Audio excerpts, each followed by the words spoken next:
Okay, here's these two lamps I got from the thrift store, and I bought them because I mainly wanted this with a cord on it.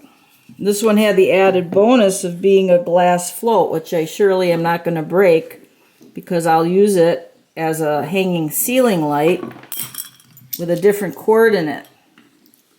This one also has the top that I need.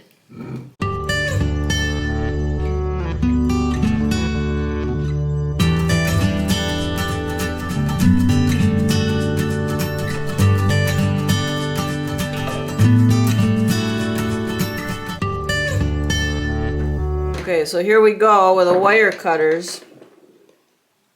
Try to keep as much cord as possible. Now, one other thing I better do before I start doing this is to mark each side. So I'm just doing it with tape. If you have a permanent marker, you could use that. So I'm marking this side of the wire goes with this side of the wire over here. Okay, so I'm going to go ahead and snip this side as well. So now I've got the switch out of there, and I've got the wires where I'm going to have to splice them together.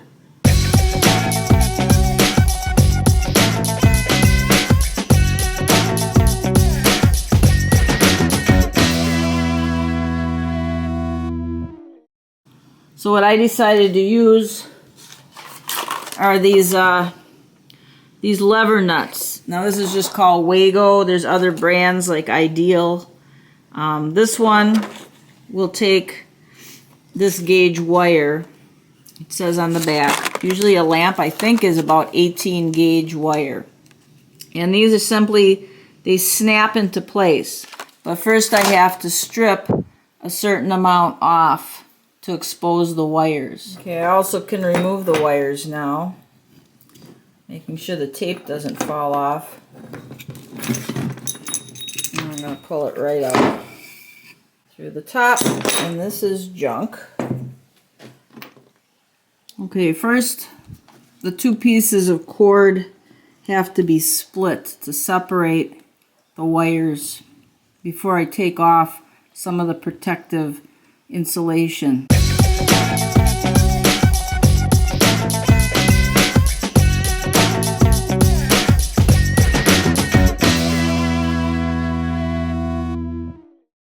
You want to make sure after you split it that there's no exposed wire, there's no exposed metal. Alright, what you do with these is you lift up the ends like that. They come up, they pop up, and the wire is going to be inserted in as far as it can go, and you want it to be where this insulation is actually in there, so there's no exposed wire. So I'm going to trim the ends of these because I have a little too much of this stranded wire sticking out right now. Okay, so what I've done is just stick the blue taped side into there.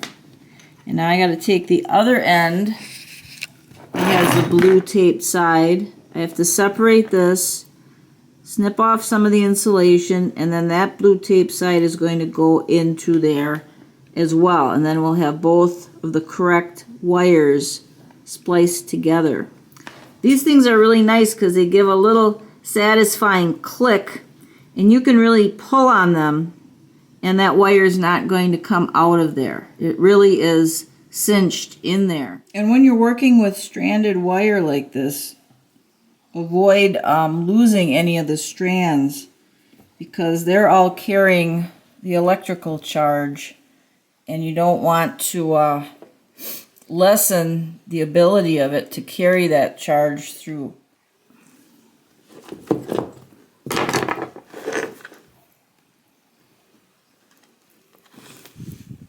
Make sure it's nice and straight. I'm going to put that in and we just click it, and then look, it's in there tight. You're not gonna have that sliding out. Let's do the other side. Get that. It's harder working with, it's much harder with this stranded wire if it's solid It's much easier to do. Click, tight, tight, and here we go, and there we go. And there we go.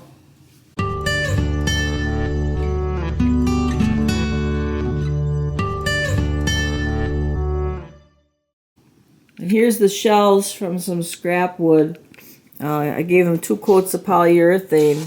One of them we had to put some pieces of wood together to make it, because I don't want to buy any new wood, but it was glued together and it's real strong. Okay, here's the light fixture.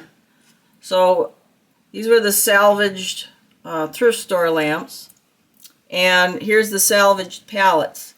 And what he did was he took a little scrap of wood, and with a hole saw he cut a hole big enough to hold this in place with a little bit of electrical tape to keep it tight in there. And then we decided where we wanted it to go. Drilled 2 holes through where we wanted it to go.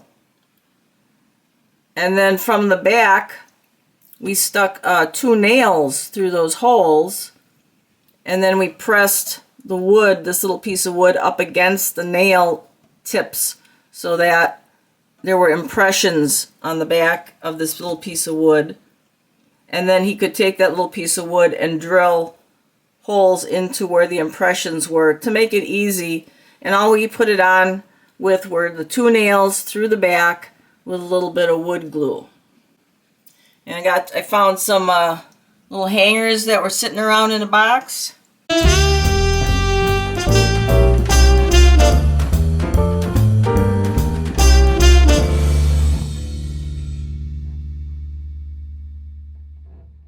So let's hang this this rope shade on there and light it up and see what it looks like. We did move them into this storage room where this Tiki area is going to go. We have to remove some of the walls here and change it around a little, because over the last 60 years the boards have really gotten rotten at the bottom just from pulling up moisture from the floor. And I was going to put some uprights here, some vertical ones, but I like it this way. Here's the other one on this side. And let me put some of the little decorations that I have from the thrift store and then light it up and show you what they look like. Well, here's one of them, and that's how it's going to look. I have the light on here. There'll be other colored lights. This is it with the light out. I used a yellow light bulb in there. Put the ceiling light back on here again. And what I have on there is just either things I had or things I found at the thrift store. I can go through them really quickly. Starting here at the bottom. Here's an old sailor. I thought he just looks like somebody who would really enjoy a tiki bar, an island bar. I found him at Goodwill for $2.99, and he's one of those ones that people, I believe, painted back in the 80s and 70s. Whoever did him did a really good job.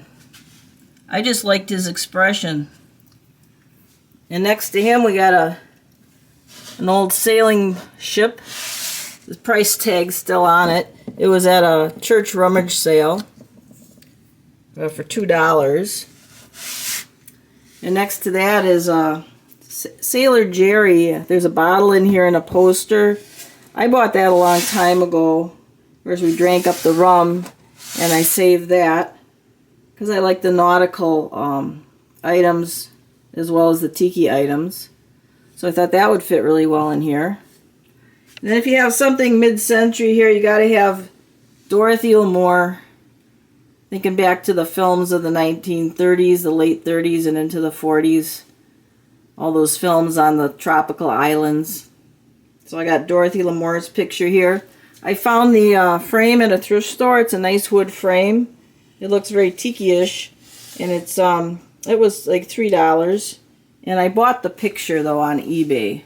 The photograph. And then up here with these, I'm going to put some bases on them so they're more steady. But these were the rolls from where I work. These are these heavy-duty plastic bag rolls, the inner cores, and I brought them home instead of throwing them in recycling. Decided to paint some Tiki faces on them, and it turned out they fit exactly in here. I hadn't planned it that way, but it fit just exactly. Makes a nice side by side to kind of frame that light. And then here we have some shorebirds. These are wooden. I thought they were really neat. I bought them quite a few years ago, and I had them in the house, but then I had put them away for a while. And when I looked and found them in a box, I thought that's a nice thing to have down here.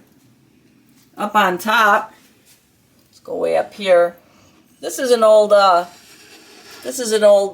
mug from Old Spice. That was my grandpa's, with his old shaving brush in it. So I thought that's a nice little nautical thing. And next to that is a carved coconut shell hut that I found at the thrift store for about $1.99 or 99 cents maybe. And then this little guy, a little wooden tiki guy, and he was, I think, 99 cents.